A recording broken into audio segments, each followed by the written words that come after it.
Hello everyone and welcome to the Triangle Strategy Character Guide. I am Lolfroob and I am really looking forward to Triangle Strategy. It's probably my game of the year so far. I'm looking forward to both that and the Monster Hunter Rise Sunbreak expansion. With that, I really was excited to dive into the Prologue demo that was announced and wanted to go in depth on all of the characters that we have so far, how useful they are, what their skills and abilities can be used for, and give them a rating at the end of it. Please join me as we go through each of these characters one by one and figure out how useful they are going to be in the full game based on how good they are in this prologue demo. If you are at all struggling with what characters you're wanting to use for the full playthrough of Triangle Strategy, this character guide will help give you an idea of what all of the pros and cons of each character are, and the best ones that you might like to be able to play through the game with. First off, we're going to start with the main lord, Serenoa.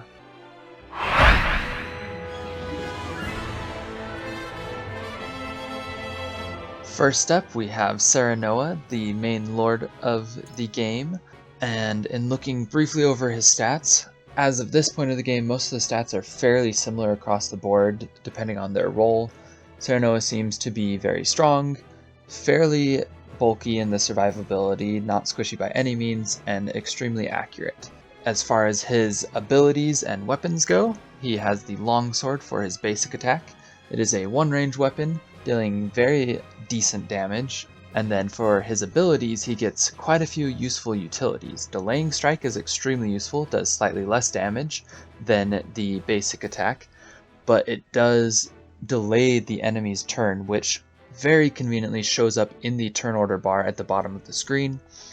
Makes it very easy to see how useful that delay will be and if it's worth it to take the lower damage, seeing if you are able to get a double turn or allow other allies to attack, whereas they would have normally been moving after your enemy.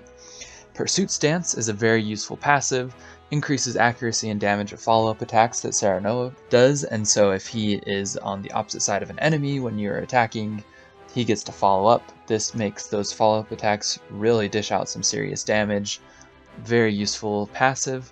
Hawk Dive is the highest damage dealing single attack move that he has. It does take 2 TP to pull off Hawk Dive, so you can't just spam it every single turn, but the really nice thing about it, not only does it do increased damage, it also has 1 to 2 range. Incredibly useful once you unlock it, being able to use that to hit and run, attack enemies behind the line. Overall, very useful ability, very useful character. With Serenoa being the main lord, he is extremely fun to use, honestly. Being able to have a main lord that can start dishing out some serious damage, as well as having some useful utility in delaying enemies that can really shut down bosses. Being able to have him as kind of the main pursuit striker that really dishes out damage with that. Very positive opinion for a main lord. Not as weak as many other main lords are in tactical RPGs. So my rating for Serenoa will be 4 stars. Seems very useful in the prologue, will continue to be useful throughout the game.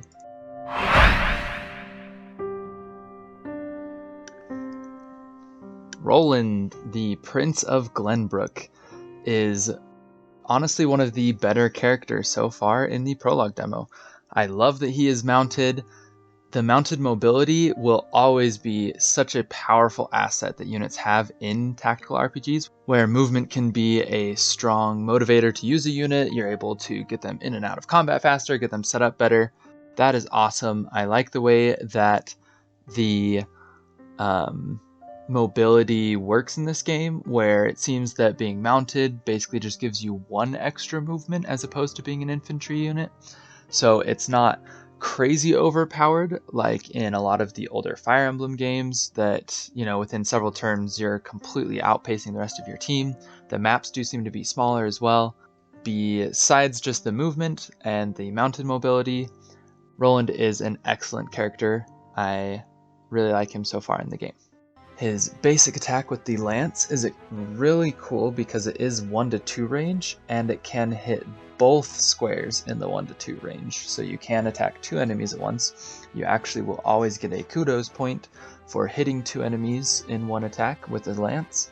So that makes it extremely rewarding, kind of satisfying whenever you get that, and the game gives you the kudos like, good job, you know how to line up enemies. Does fairly solid damage, not the craziest high damage output just on the basic attack, but it is nice because he can hit 2 enemies with it, so if you're hitting 2 enemies you're basically getting more damage done, just spread out over a few different enemies.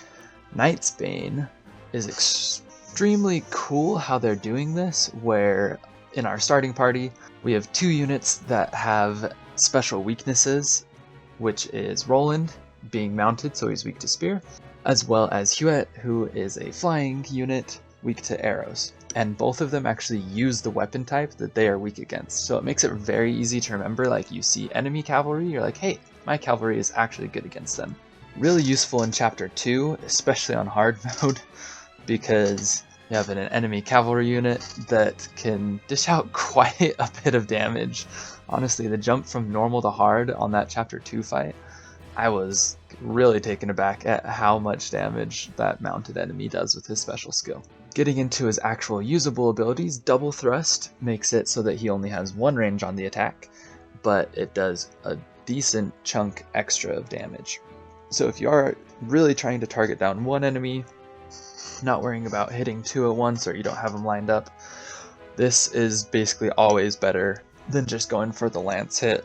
And it does take 2 TP, so you aren't really able to spam it, and I would say that, you know, most of the time if you know that you're in there, you're really taking down 1 unit, you're not worried about having extra mobility, trying to get through enemy lines, needing to run away, anything like that. Double Thrust is really useful. Whereas the third ability that Roland gets, called just Rush, is honestly one of the most interesting abilities in the game so far. I freaking love this Rush ability. So Roland gets an extra 4 squares of movement in a straight line while using this. Absolutely insane how far away you can engage from with this. But the nice thing is, when he moves those 4 squares, he'll do damage to any enemies along the way, and it actually does a decent chunk of damage. You can see it is barely weaker, probably about 15% weaker than Double Thrust, so you're not even losing that much damage output, and you can hit up to 3 enemies with it and get a huge amount of mobility. It does take all 3 of his TP, so you're probably only going to see it really used once at the initiation of battle, and then maybe once, like, to finish off a group of enemies. You know, if you get a full 3 turns into a single engagement, that's pretty impressive. You're probably wrapping up the engagement by then. I really love the extra mobility that this gives you, because that makes it cool to kind of plan out Roland's moves, where you can make it that a lot of times you'll have enemies that are spaced 2 apart, or just 2 in a line but farther back to that front enemy, rush through both the front and the back enemy. Besides using it to engage, getting to the back line, you can also use it to escape, which is really cool. You might have enemies surrounding you, or have the best path for your escape cut off. You might have enemies that have almost as much move as you, and Rush makes it really useful because, again, the movement and action system, really cool, again, reminiscent of Tactics Ogre, those types of RPGs where your attack does not end your turn if you haven't moved yet, you can still move. So that makes it crazy powerful to run away using this as well, and to disengage while still doing a decent amount of damage. So you can use Rush, deal damage to 1 or 2 enemies, and then be 2 spaces away from them, and then have Roland's full 6 movement away after that. Almost no enemies will be able to catch up in a single turn, so it lets you disengage safely if you're at low HP, be able to heal up and then re-engage, and not have to worry about relying on support units. again, very interesting unit. Really, really powerful. I love the mobility, love the options to really focus down units, do damage to multiple units. The extra movement makes it easier for him to get set up in place to either get the backstab criticals or to allow other units to follow up. Roland, one of the better units in the Prologue demo, 4-star rating.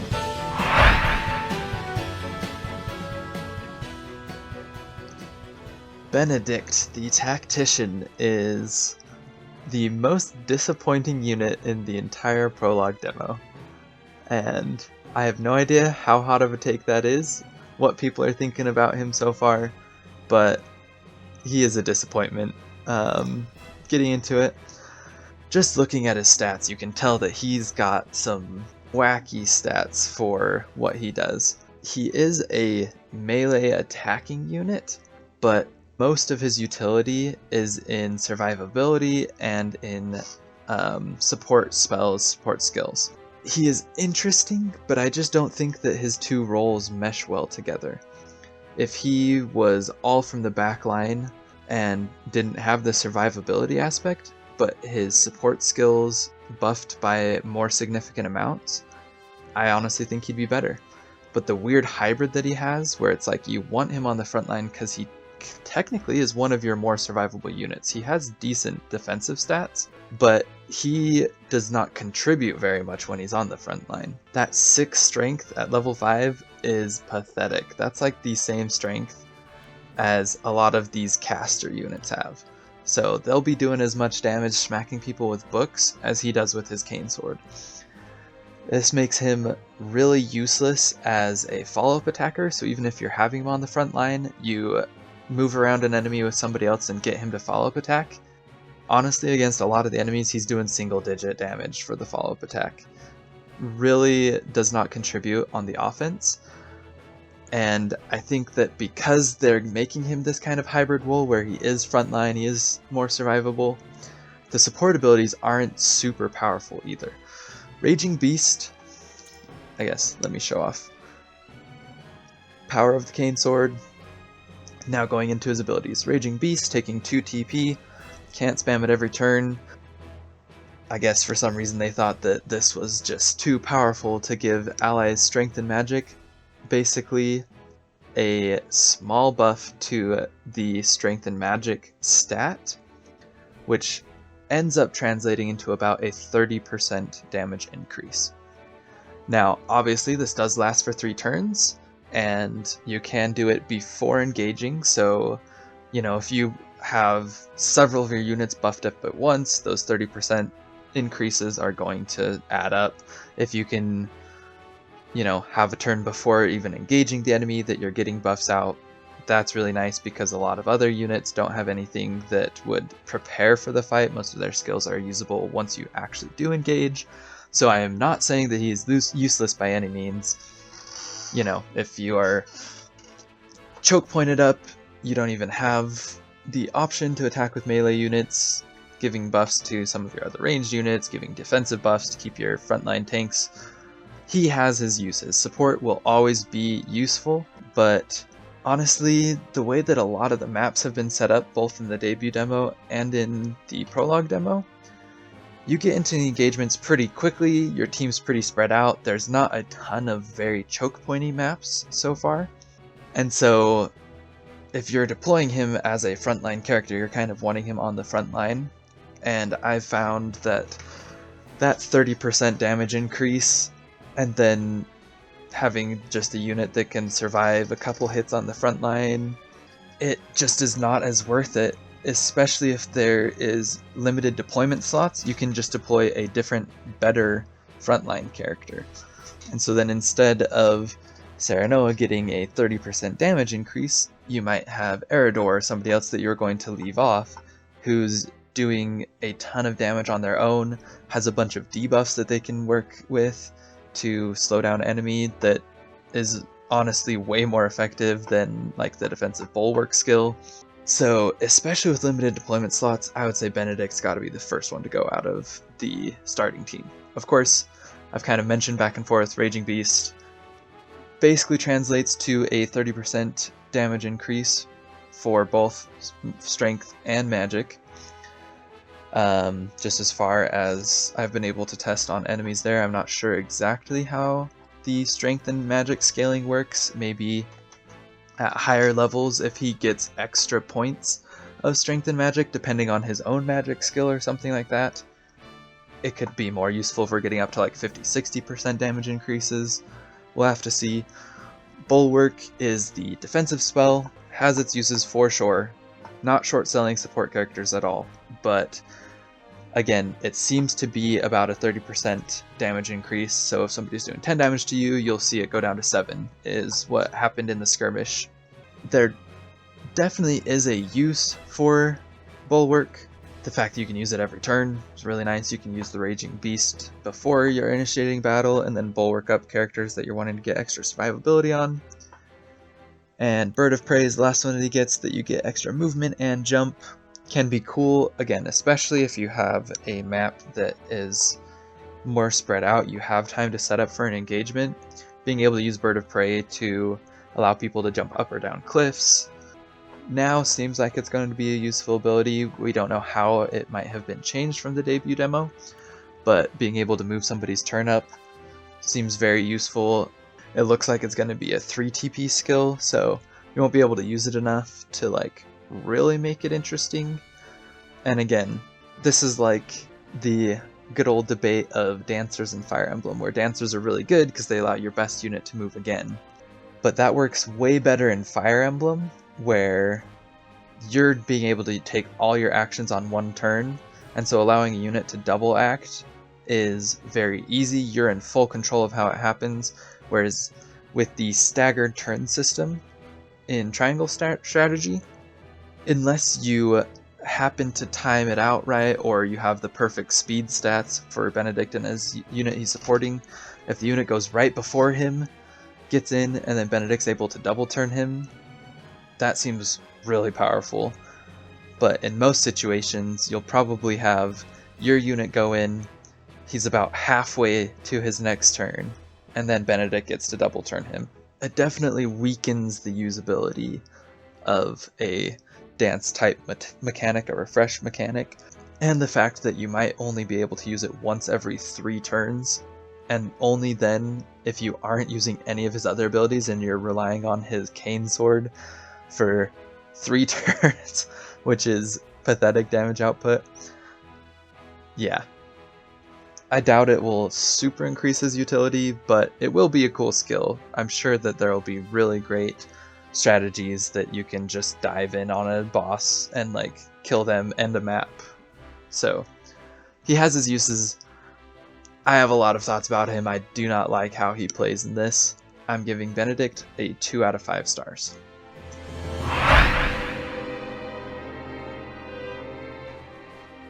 Frederica the Pyromancer is my favorite unit so far in Triangle Strategy. I have always had a soft spot for mages. Fire is especially a cool element. Personally, I like it better than ice so far in the demo. The lightning element did seem really cool in the debut demo if you unlocked that character, but I'm really liking how fire works in this, and Frederica seems really awesome with the abilities that she unlocked so far. Getting into it, she has very strong magic attack, good magic defense, little weak on the physical side, totally what you would think of for a backline mage spellcaster.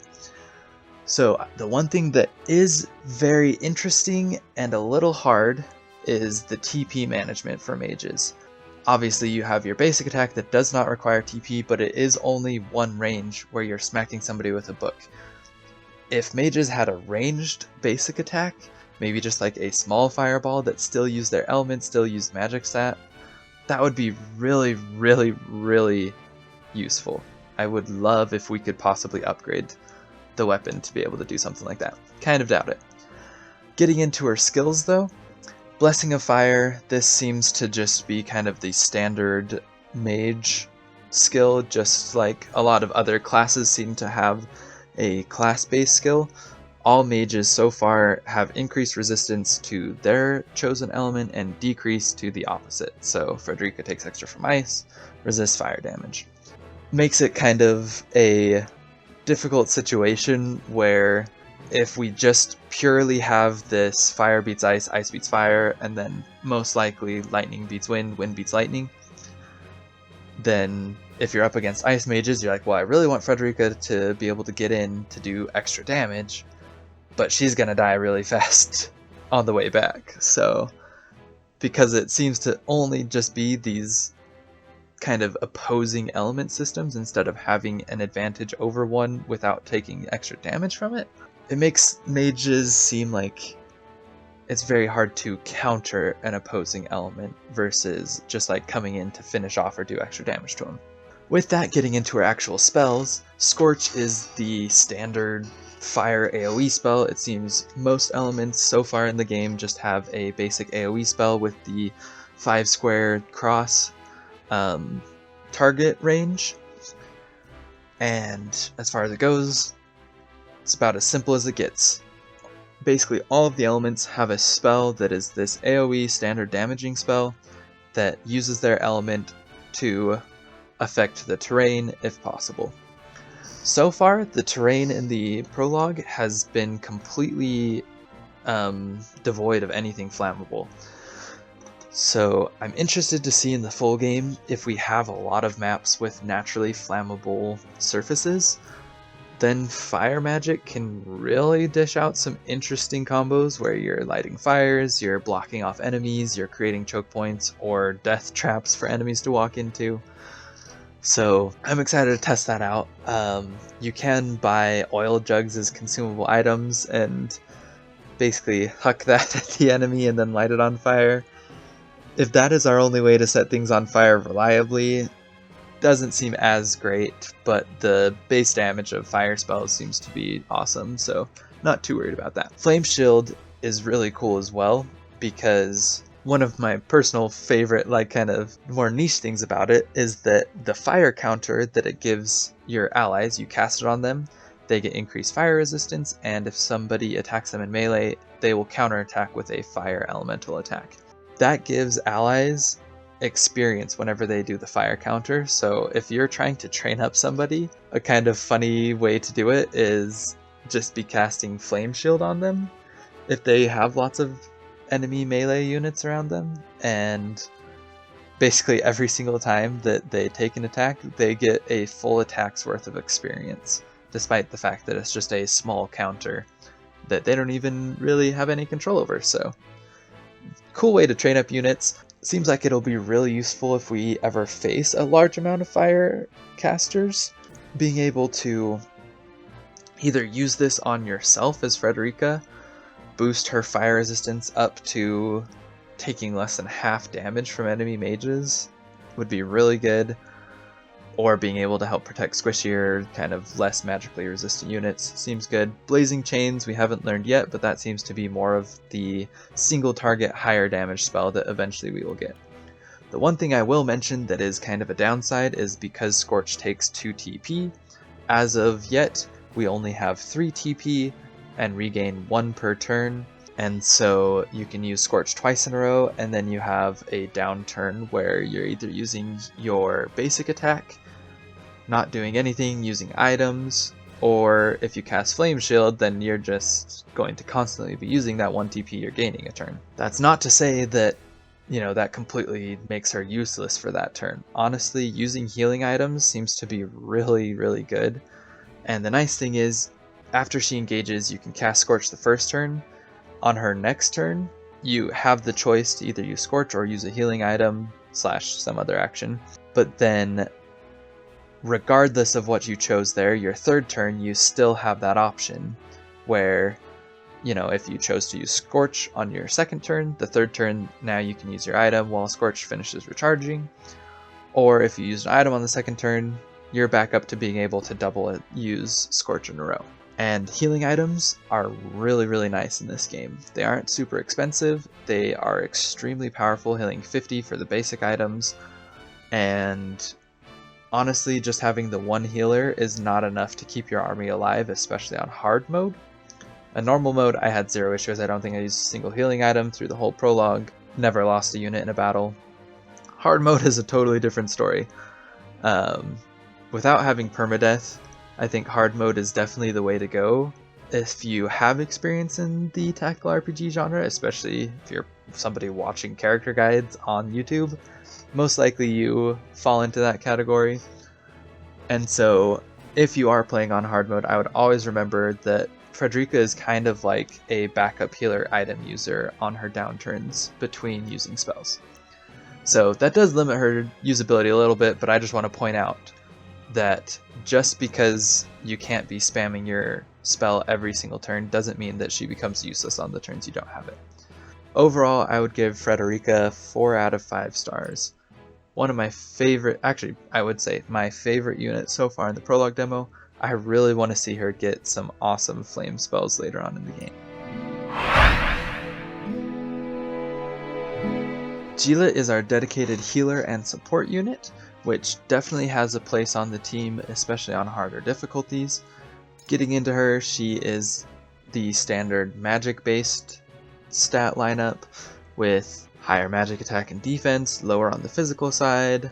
One thing that I forgot to mention on Frederica as well is that the mages seem to have 4 move opposed to the frontline unit's 5 move as standard, and so they are slightly less mobile. The range on most of the spells and healing spells seems to make up for the lack of movement pretty good. What I'm talking about there is, of course, that Cure Wounds has the 0 to 4 range, so that allows you, even if you are a few paces behind the battle, you can reach up to the units that had higher move without too much of an issue. Getting into her actual abilities, she smacks people with a rod as her basic attack. Nothing too special to say there. Oh, I do have an HP ring on her on this one, so 88 would be her base HP. Just something to keep in mind if you're really diving into the stats. Cure Wounds is a very strong ability. It seems to scale with magic attack, which is awesome to have scaling for our healing abilities. So right now, my Geela heals 37, and then when your ally is below half health, that increases the amount of healing that she does. It seems to be a 1.5 times multiplier. So with that 37 base healing, that goes up to about 55 healing, which is enough to really heal off most serious characters, at least being able to get them 1 or 2 extra hits if they're below half health. So far, that's all we have on her actually. But we can see that she does definitely learn other skills, haste probably being a speed up mechanic. The way that turn order works in this, where speed allows your turn to come up more often and it's staggered throughout the entire cast on the field. Haste, depending on how much it increases your speed stat. If it works like Benedict, I'm guessing it'll be a buff of like 1 or 2 to the speed stat. It could be useful, it might allow you to double turn some enemies. If it's much more of an increase in speed stat than just a few points, it'll be absolutely busted where you're going to be getting 3 to 4 turns, especially if you're like using Serenoa's delaying strike on enemies. So we'll have to see how much that buffs. My guess is that it will be fairly inconsequential, useful going into a fight if you want one of your allies to take their turn earlier to finish off an enemy. But Geela's main usage, healing, she's good at what she does. I would give Geela a 3 out of 5 stars.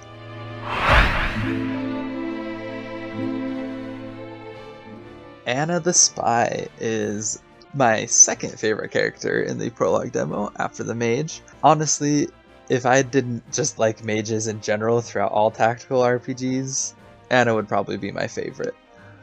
Getting into her stats, she technically is a little lower on the stats than a lot of the other frontline units. Lower defense, little lower strength. She is very accurate and fast though, so that does help make up for it. So why is she so incredible? It is because of this act twice passive that she has to gain 2 actions every single turn. Only moves once, but 2 actions. This is absolutely incredible. So her basic attack, The dagger doesn't seem to be incredibly strong. I even have the weapon damage up and it's doing less damage than several of the like mages units basic attacks. But the fact that you can attack twice is really cool with the systems like following up and kudos in this game that I honestly think just makes her incredibly good. So I guess going over the attack twice in general before we get into her other active ability, the best way to use this is being able to allow an ally 2 follow-up attacks on a single unit. So the single unit damage is incredible. Another way that it is really useful is if you have an enemy that's at low health, you might not want to waste like Serenoa's turn to do 2 HP damage. A lot of your harder hitters have their targets that they're wanting to go at to be more consequential on their turn. Anna's really good at this, where she can finish off a low HP unit and then still get a debuff or damage out on another unit, so she is contributing a lot with having those 2 kind of slightly weaker actions, but being able to have 2 really useful. So those would be the ones that I would say just her basic attack is really useful for. The nice thing is you can attack once and then move and use your second action after moving. So if you want to attack, finish off a weakened unit, and then move over to a new unit, that utility is really great. But this really comes in handy as well with her other active ability of Throw Poison. So in the original debut demo, Anna had Slumber Stab here, which we actually have seen on an enemy in the Prologue demo, so we know that that skill is still in the game. Makes me curious to see if when she promotes she will get that skill. I really hope that they don't change Poison into Slumber Stab, because I like Poison much better than Slumber Stab. The really nice thing is that with all debuffs, when you are targeting an enemy, it does show the % chance of that debuff proccing on them. So with Throw Poison, you will see on pretty much most generic enemies, you have like 90% hit or proc rates for the poison. You'll basically always poison them. So even though it says has a chance, poison seems to be really easy to inflict on enemies. Several of the other debuffs seem to be scaled down a lot faster on enemies, so they don't have as high of percentages. Poison's really good. With this, not only is it a debuff, it's poison, it's damage over time.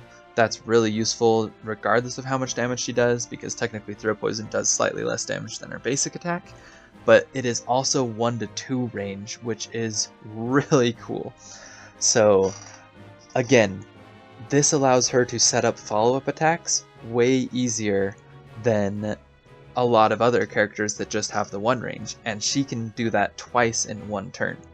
So even if you have an enemy that has its allies on the sides, you know, you might not be able to fully surround it and follow-up attack, you can use Anna's Throw Poison to get around on the other side, throw over the first enemy and hit the second enemy to get the follow-up attack, and then do it again and get a double follow-up attack.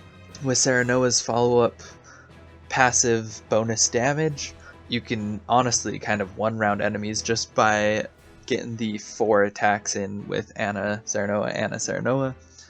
Also, being able to run in and throw poison at 2 different enemies, getting a debuff off on both of them, that's really useful. We haven't seen too many enemy healers, especially so far in the game, and we haven't seen spells that get rid of debuffs, but this is really useful for distracting the healers that we have seen so far in the game. And again, as skills go up, I'm sure that if healers ever get a skill that gets rid of debuffs, this would be a hilarious way to distract enemy healers by like making them think that they're wanting to get rid of 2 debuffs, take up 2 of their turns getting rid of poison that you inflicted just nonchalantly as you ran in, chucked a couple daggers. And I'm interested to see how the healing AI for enemies works. So far, just with the actual heal itself, this is really useful for spreading damage and getting the damage over time going, where I had in the battle with healers, ran in, threw poison at 2 different units. The healer healed one of the units for like 12 HP, I think it was, and then both that unit and the other poison unit continued to take damage from it, and the healer used its next turn healing one of those units as well, and by that time I had wiped out almost the entire rest of the group of enemies. So debuffs seem really cool. Poison is one of my favorites in the game so far. Anna is honestly, I would say, the best damage dealing unit in the game so far, just because that double action lets her have a lot of flexibility. The other thing that I will mention about Anna as well is that she does get experience on both of the actions, and so depending on how experience gains work, if it drops off at higher levels, she'll be able to easily outpace in levels, and that will give her a big edge as well. I am giving Anna 5 out of 5 stars. She is the best unit in the Prologue demo.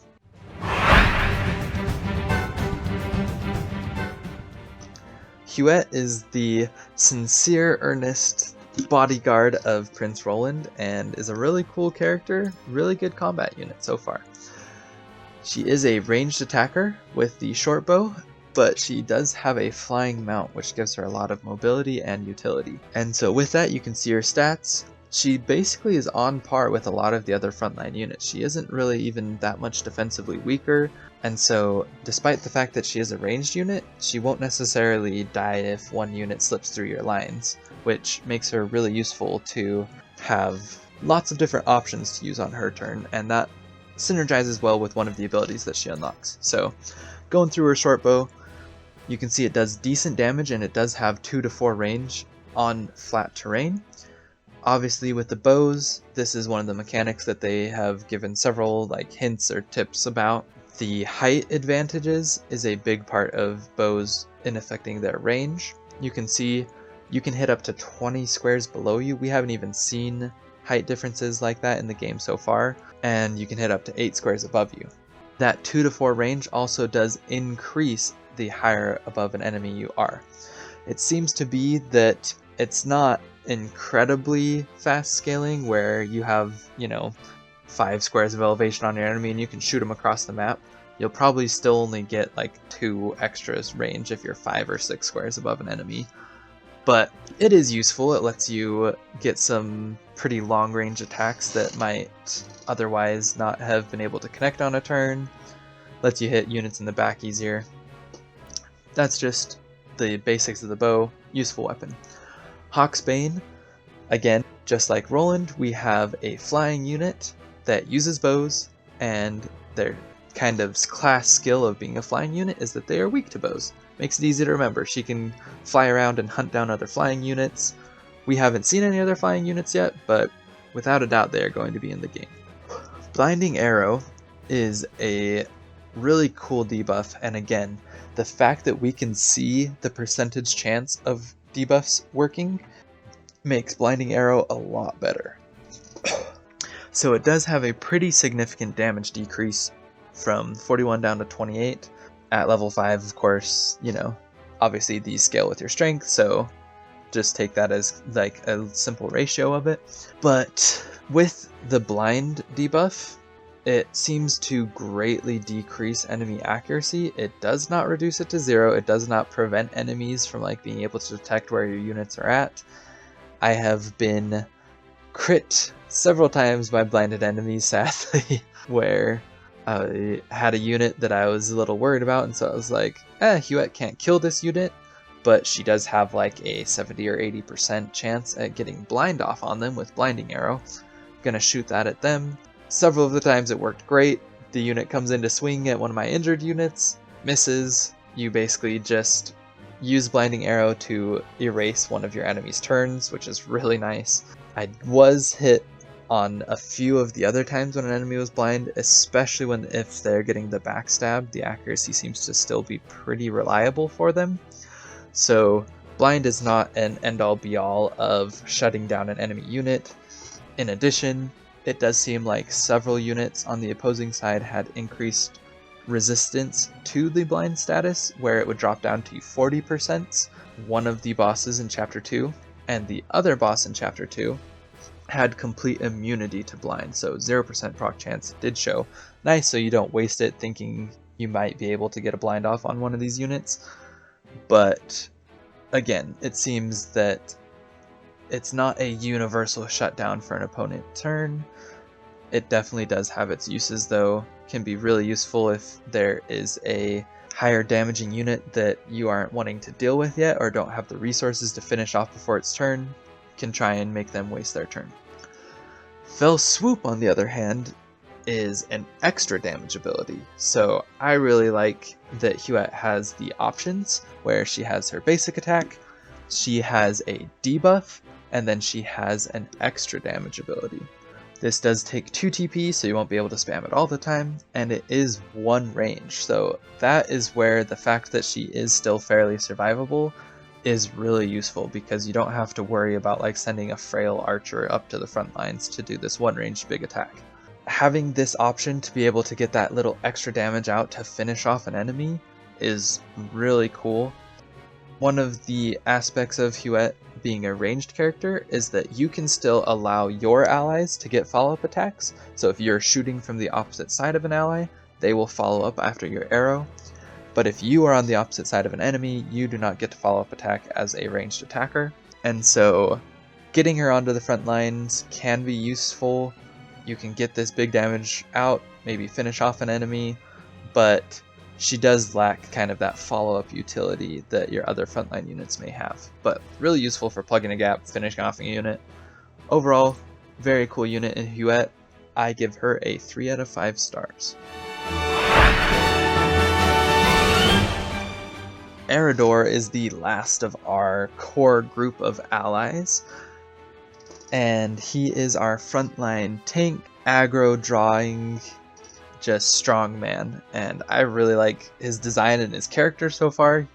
Definitely got some funny quirks to him, and personally I love the fact that he smacks people around with a massive kite shield. That's really cool. He is our shield bearer.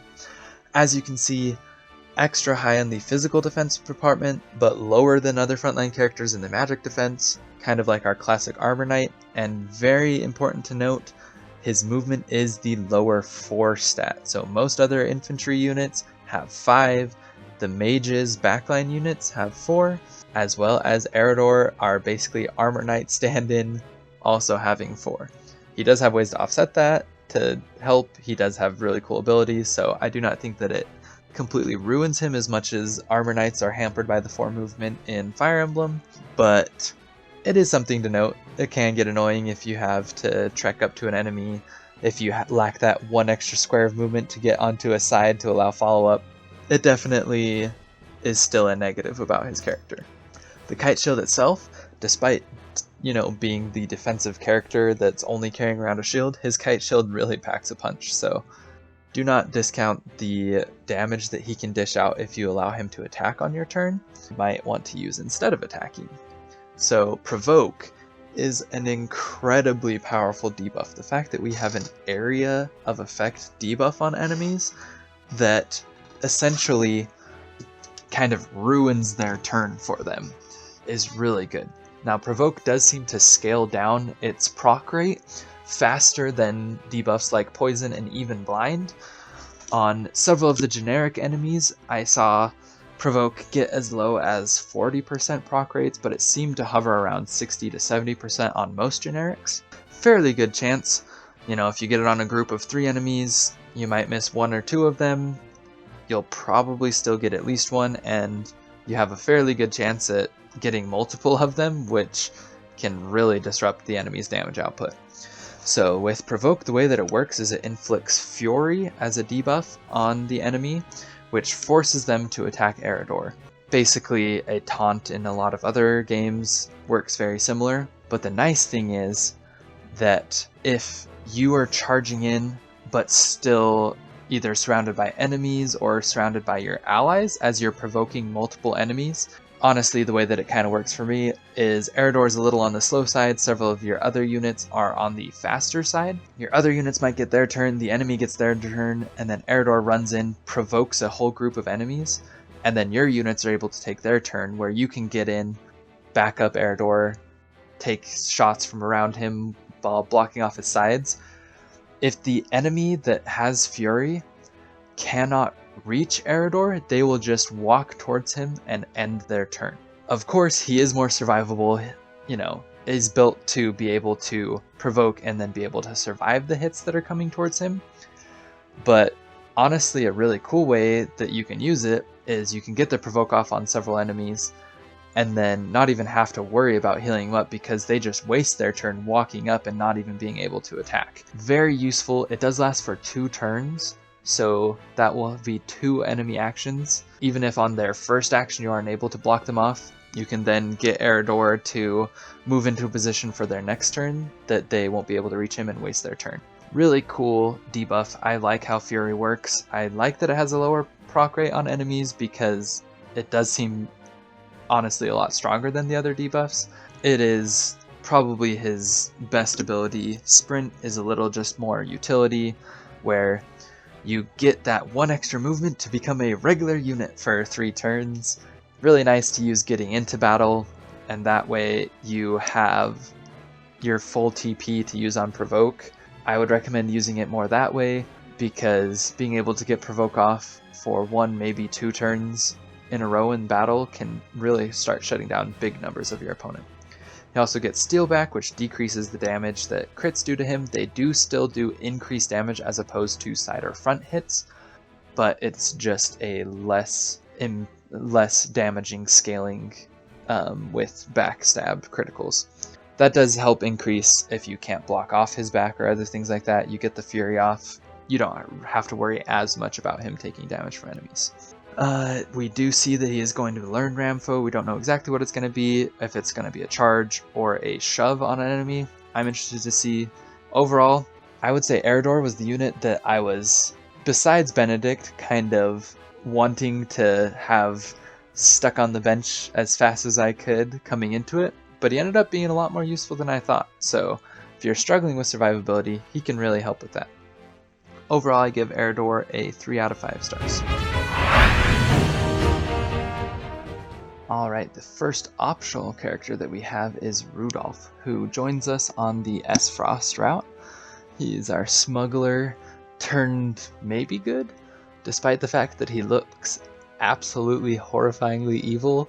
Most of his dialogue is like really nice guy stuff, so kind of an interesting character so far. Don't know exactly where they're going with it, whether to believe his looks or his dialogue, but hey, we'll have to see. He's a hunter class, which uses a bow. Honestly, seems like he works very different from Hughette, so not just another bow character, kind of pick and choose which one you like better. Definitely fills a different kind of niche, which is cool. Looking at his stats, you can even tell he is not as high on the survivability as Hughette, but he does have higher strength, more damage, and lower accuracy. So I will point that out because he does seem to have kind of like the lowest accuracy in the game so far, where I have probably had more of the low percentage misses from him than anyone else. Obviously, that's a little anecdotal, but his accuracy stat is definitely lower, so with the lower accuracy, you are more likely to get those kind of crucial misses that you're counting on hitting with the 95% or something like that. He does only have 4 movement as well, so he does seem to be that kind of designated backline character, whereas Hughette, with her flying mount, has the 5 movement, so it's not like she has extra movement, unless maybe you're considering that she's an archer and started at 4, the flying mount gave her 1 extra. However, the movement works in terms of classes. Rudolph does seem to be the more backline, slower in terms of movement. His regular longbow dishes out some serious damage, and the straight shot ability is actually the highest damaging ability that we have in the Prologue game so far. He really is the damage dealing archer, more focused on that, whereas Hughette seems to have lots of other, more in terms of the debuff, mobility, has her own kind of niche that she fills. Rudolph is more the pure damage dealing, and so with that, the longbow actually works exactly similar to the short bow, so it's not like we have a range difference or a power scaling difference between long and short bow really. Straight shot, besides just way amping up the damage, you do also get access to 1 range for it, and that can be really nice because, you know, if you are attacking an enemy, then they get their turn, they come up to attack you. You're wanting to attack that same enemy, but you want to make your full move away.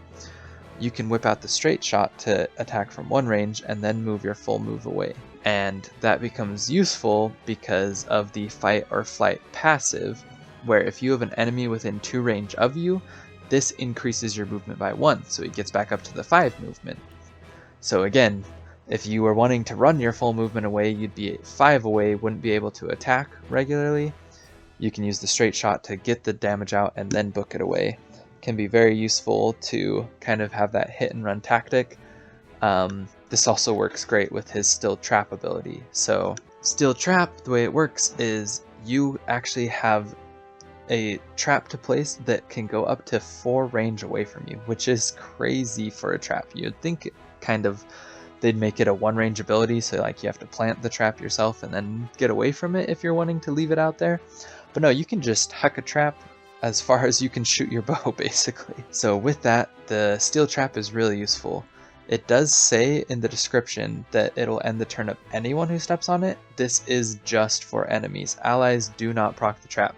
Kind of sad. I thought it would be really funny if you could step on your own traps, a la the old Fire Emblem mine, that you forget where you placed it or you accidentally move without thinking and you blow yourself up. Can't do that, sadly. Would have been more fun. Makes it more useful that you can't do it, but little sad on the style point side of it. So with that, it does end the turn of an enemy stepping on it, which is pretty insane utility. So you can throw that out when you know an enemy is going to be coming closer. If they have to go through a choke point, if they have to, take around a corner to take the straight shot at you to be able to get in range, they will always do it. They don't react around traps as far as I can tell so far. Maybe bosses or future enemies will have better AI around it, but if I am placed just at the edge of a unit's range, I place the trap in front of me, they will act like they can still reach me and run straight into the trap. So that's really nice that we don't have enemies playing around the traps and you kind of having to limit your uses to really force enemy units into it. But with that, it does a small amount of damage. It actually doesn't even give a power value for that, so I don't know if that is percentage based on an opponent's health or if it will scale it all with Rudolph's strength. Because it doesn't have a power that it gives it, it makes it a lot harder to see how the numbers interact. Basically, you're more using it for the utility of ending an opponent's turn than for the damage output. You can have 3 of them at a time. Again, because it costs 2 TP, that's a lot of turns of setup, so I don't think any of the main story battles will allow you to take 4 turns to throw out 3 traps before it starts. But if it does, this will be extremely useful to get set up in choke points, have them sitting on the back line so that mages and healers end their turns early. His damage output, his utility is incredible. He's not squishy. I'm rating him as basically the second best character in the Prologue demo, with Anna being the best. Overall, Rudolph I would give 5 stars. The last character that we get in the Prologue demo is another optional character, this time on the Hyzant route, which is Corentin. And just because of that, the fact that he is joining us on the Hyzant route, and seemingly pretty exclusive to the Hyzant route and the events that happen there, because of the implications that gives to the story, he is easily a 5-star unit just for story implications, because that means that our debut demo was on the Hyzant route where we had Corentin. And so it's mainly because of him that I think that there are major differences in the story from if you chose S-Frost or Hyzant in this early part. Who knows, I may be totally wrong with that and it will just be the same story kind of regardless without major path splits, but story-wise, Corentin is the 5-star unit. I love the fact that we can kind of be using him to deduce the possibilities of how drastically the paths will split, because in that original debut demo, S-Frost was playing a pretty major role in the happenings of the continent, and I'm very interested to see if they will still do that while taking the S-Frost route instead of Hyzant. Getting into his actual character, I do not think that he is 5 stars, sadly, but he is a Cryomancer, so ice magic. Again, I have a soft spot for mages. I really like ice so far, but fire's still my favorite out of the two, so Frederica I like better than Corentin, but he has very similar stat lineup, slightly less magic attack than Frederica, so he does less damage, but overall close enough that, you know, it's not a major noticeable difference. With that, getting into his Tome of Ice looks exactly the same as the Tome of Fire. So as of now, we don't have any special effects on basic attacks, any differences between kind of the item uses. It would be really cool if Tome of Ice, like, on farther levels of upgrading it, like decreases an enemy's frost resistance for a certain amount of turns, and Fire does the same thing. I would love it if stuff like that happened, because then it would give units off turns from spellcasting a lot more interesting use. We'll have to see once the full upgrade paths become unlocked in the main game. Just as with the fire mages getting fire resistance, the ice mage gets ice resistance, seems to be standard across all mage classes, and then all of his spells, as of now, cost 2 TP, which personally I think limits him a lot more than Frederica. Her being able to have the 1 TP flame shield that she can use before battle or on turns leading up to engagements without decreasing the ability that she has to cast spells multiple turns in a row once engagement starts. I think that that's better than Corentin's abilities just for that. Getting into his actual spells, Icy Breath seems to be the ice equivalent of the standard AoE spell. The nice thing with ice is that many more of the ground types and terrain types seem to be susceptible to icy terrain than just catching on fire straight off. So ice does seem to be a more widespread useful terrain element than fire, but what it does isn't quite as powerful as fire, so it makes sense. Icy terrain just reduces your mobility by 1, and sadly, that affects allies as well as enemies, including Corentin. He does not walk naturally over his chosen element, which is kind of sad. Another sad thing that has soured my taste on him a little bit is that in the debut demo, he had a passive where he regained extra TP while standing on ice. That made it really cool because you could cast your Icy Breath, make ice terrain, and then walk up onto it and regain enough TP to continue casting your spells regularly.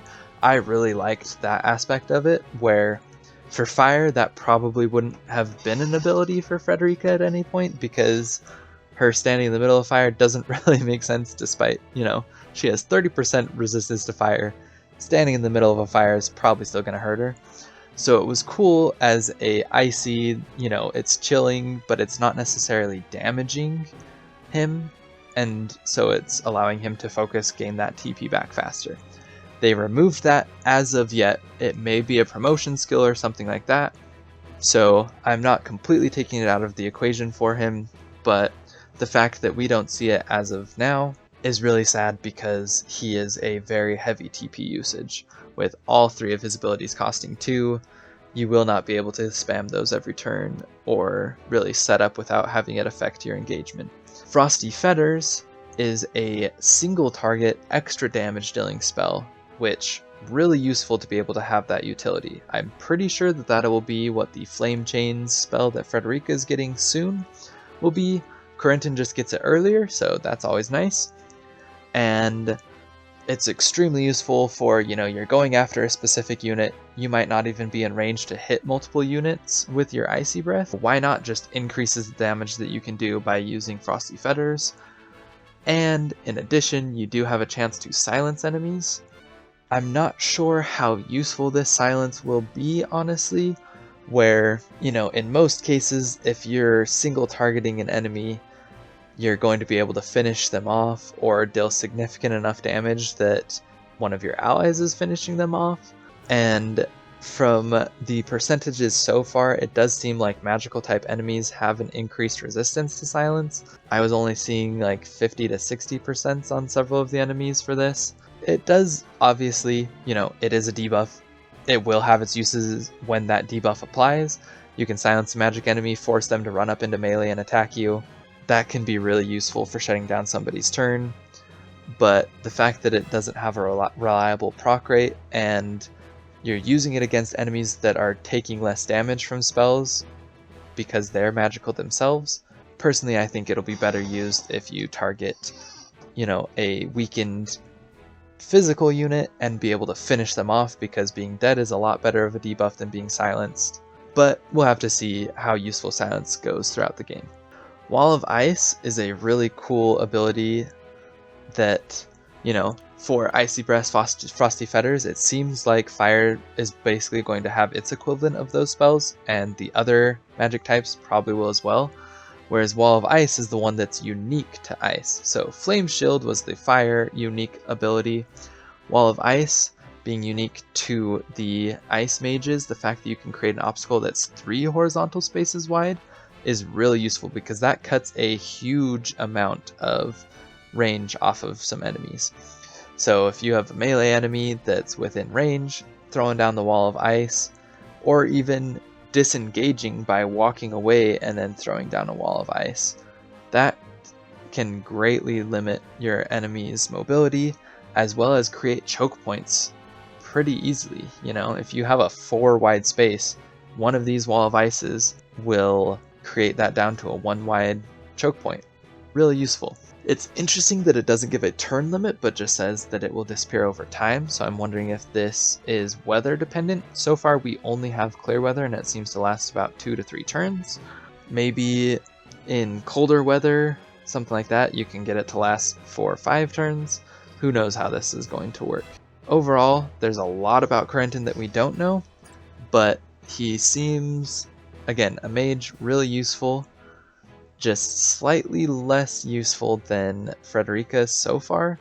The fact that Ice hampers your own unit's mobilities is really annoying, because it's almost kind of like any use that it has on the enemy and preventing them from running away or preventing them from moving around your units is working exactly the same on your units, where they can't chase them down as easily and they can't move around if there's icy terrain as well.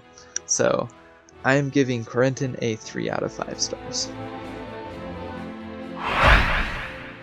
Thank you for watching my character guide of all of the characters in the Triangle Strategy Prologue demo. I will continue to be covering the characters in the full game once that releases on March 4th. In addition to character guides going forward, I will also be making a full playthrough of the game on hard mode that I invite you to watch. Triangle Strategy looks like an incredibly interesting and deep tactical game, and I was really interested in diving into the mechanics, the characters, and the story of this game. Because of that, I've realized that there isn't a lot of other content out there for it, and so I wanted to start making my own content and cover this game as my first project on this channel. I would love and appreciate any support that you can give me in sharing my channel with other people that you know are interested in this game. I hope you will keep coming back for more Triangle Strategy content, as well as letting me know any other games that you'd like to see that you feel don't get enough attention on this platform. Thank you all so much, and have a great day.